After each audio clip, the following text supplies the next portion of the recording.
कहने को तो मैरीगोल्ड यानी कि जो गेंदे का पौधा होता है बहुत ही कॉमन सा पौधा है।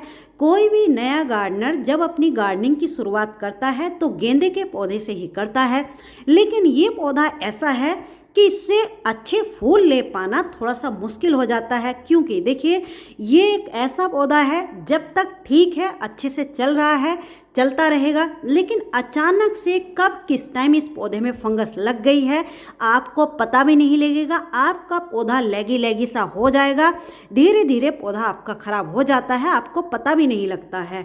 खास करके ऐसे मौसम में, विंटर के समय जब बहुत ज़्यादा धुंध वगैरह पड़ रही है, इस टाइम पर ज़्यादातर सभी जगहों पे धुंध पड़ रही है, कोहरा पड़ रहा है, धूप तो बिल्कुल भी नहीं निकल रही है, ऊपर से कहीं कहीं जगहों पे बारिश भी हो रही है।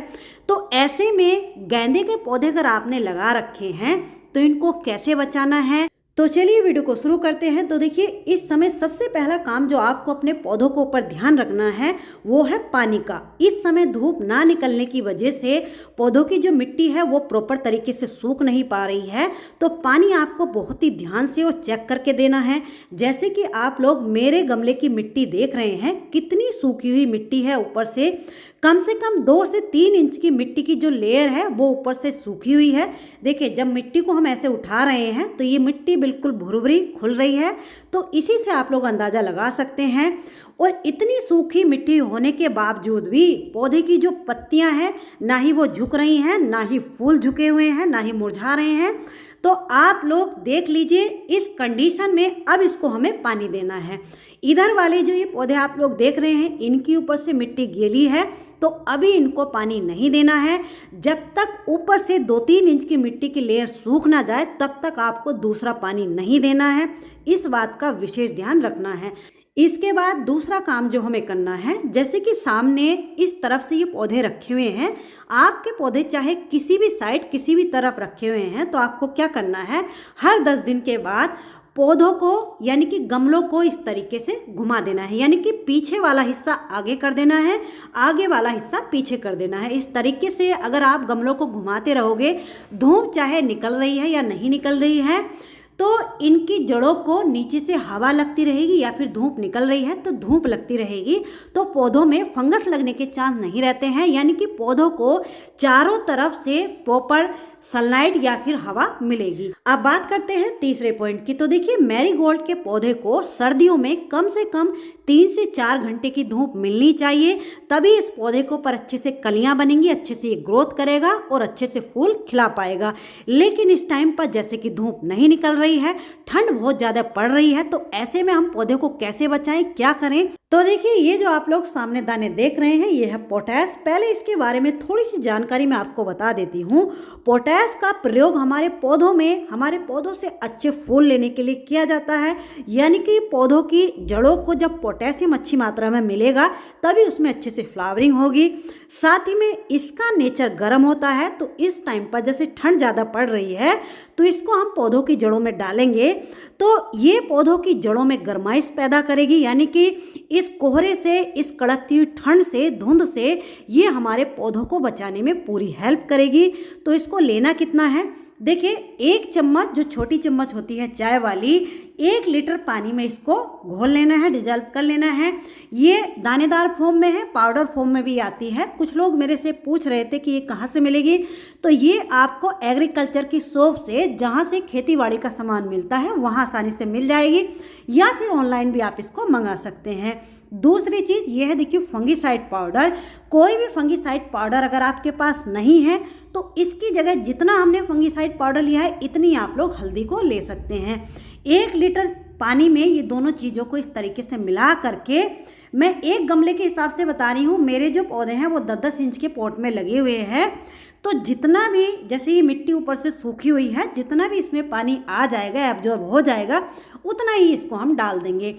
अब देखिए ये पोटैश अगर आपके पास नहीं है तो इसका दूसरा विकल्प क्या है, तो देखिए मस्टर्ड केक यानी कि सरसों खली का लिक्विड फर्टिलाइजर बना करके 10 दिन में अपने पौधों में अगर आप लोग डालते रहोगे तो सरसों खली भी गर्म होती है, उससे भी पौधों में गर्माइश पैदा होगी, तो पौधे आपके इस ठंड से बच जाएंगे। लेकिन यहाँ पर एक बात आपको ध्यान रखनी है, किसी भी कारण बस आपके पौधों की मिट्टी बहुत ज़्यादा गीली है बारिश की वजह से, धूप ना निकलने की वजह से, तो ऐसे में मस्टर्ड केक यानी कि सरसों खली का ना ही लिक्विड फर्टिलाइजर ना ही सॉलिड फॉर्म में पौधों में आपको डालनी है, क्योंकि देखिए मैरीगोल्ड के पौधों में फंगस बहुत जल्दी लगती है जिसकी वजह से ज़्यादातर पौधे खराब हो जाते हैं।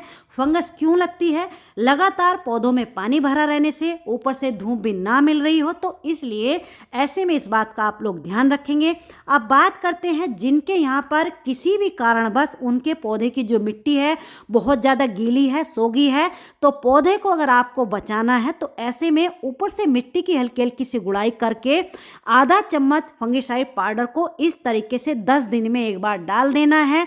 जब भी बारिश होगी तो पानी डालोगे तो पहले से ही हम अगर फंगिसाइड पाउडर मिट्टी में डाल करके रखेंगे तो अंदर जड़ों में कोई भी फंगस होगी तो इससे वो खत्म हो जाएगी। तो पहले से ही हमें सावधानी रखनी होगी पौधों को बचाने के लिए। अब बात करते हैं नेक्स्ट पॉइंट की। तो देखिए पौधों में किसी भी तरह का कोई मिलीबग या फिर पेस्ट का अटैक ना हो, या फिर मैरीगोल्ड के पौधे में कई बार आपने देखा होगा कि इसकी जो नई कली निकल करके आती है वो इस तरीके से काली पड़ जाती है।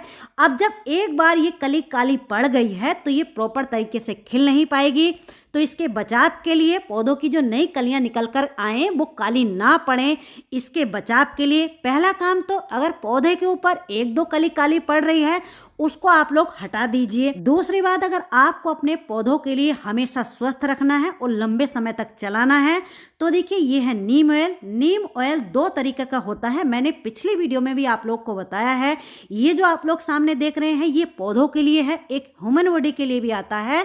कुछ लोग मेरे से ये पूछ रहे थे कि ऑनलाइन इसकी कंपनी का नाम बता दीजिए। तो देखिए जब ऑनलाइन इसको सर्च करोगे आप तो आपको लिखना है नीम ऑयल फॉर प्लांट्स। तो इस तरीके से जब आप लोग सर्च करोगे तो पूरी डिटेल में ये जो नीम ऑयल है इसके बारे में आपको लिख करके आ जाएगा, तो उसको पढ़ करके आप लोग मंगा सकते हैं। तो लेना कितना है? तो देखिए नॉर्मली तो 1 लीटर पानी में हम 1 ml लेते हैं, लेकिन अगर आपको लगता है कि आपके पौधे ज़्यादा खराब हो रहे हैं, उनमें ज़्यादा मिलीबग या फिर पेस्ट का अटैक हुआ है, तो ऐसी कंडीशन में आप 1 लीटर पानी में 2 ml नीम ऑयल को भी ले सकते हैं।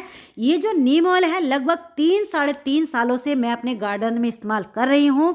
तो देखिए ये जो मेरे मैरीगोल्ड के पौधे हैं इनके ऊपर इस तरीके से अच्छे से स्प्रे कर देंगे। स्प्रे उन्हीं के ऊपर करना है जिनके ऊपर कलियां अभी खिली नहीं है, जिनके ऊपर फूल खिल गए हैं उनके ऊपर नीम ऑयल का स्प्रे नहीं करना है, क्योंकि फूलों के ऊपर अगर स्प्रे जाएगा, पानी गिरेगा तो फूल खराब होंगे। फूल खराब होंगे तो धीरे धीरे पौधों में फंगस लगेगी, पौधे भी आपके खराब होंगे।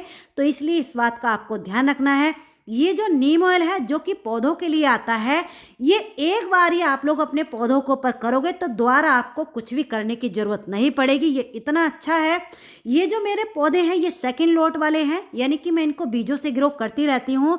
तो जो फर्स्ट वाले लॉट के थे वो उनमें अभी फ्लावरिंग हो रही है, लेकिन जो सेकंड लॉट के हैं इनमें अभी कलियाँ बनना शुरू हो गई हैं। तो जिनके ऊपर कलियाँ बन रही हैं, अभी खिली नहीं है, उनके ऊपर अच्छे से स्प्रे कर देंगे। या फिर आपके जो पौधे हैं वो बारिश के पानी में भीग गए हैं तो सभी भीगे हुए फूलों को देखिए इस तरीके से पौधे के ऊपर से हटा देना है, कट कर देना है, जैसे कि मैं हटा रही हूँ।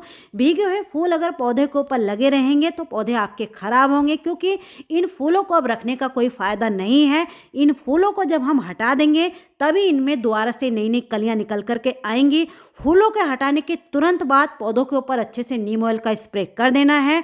स्प्रे करने के बाद कोई भी वर्मी कंपोस्ट या फिर गोबर की खाद 1-1 मुट्ठी मिट्टी के ऊपर से गुड़ाई करके उसमें डाल देना है। ध्यान रहे जब मिट्टी सूख जाए हल्की सी तभी आप कोई सी खाद पौधों में डालेंगे। तो इस तरीके से आपको अपने पौधों की देखभाल करनी है। तो चलिए दोस्तों, आज की ये जानकारी आपको कैसी लगी? अच्छी लगी तो प्लीज़ वीडियो को लाइक ज़रूर कर दीजिए। मिलते हैं किसी नेक्स्ट वीडियो में नेक्स्ट टॉपिक के साथ। तब तक के लिए बाय, हैप्पी गार्डनिंग।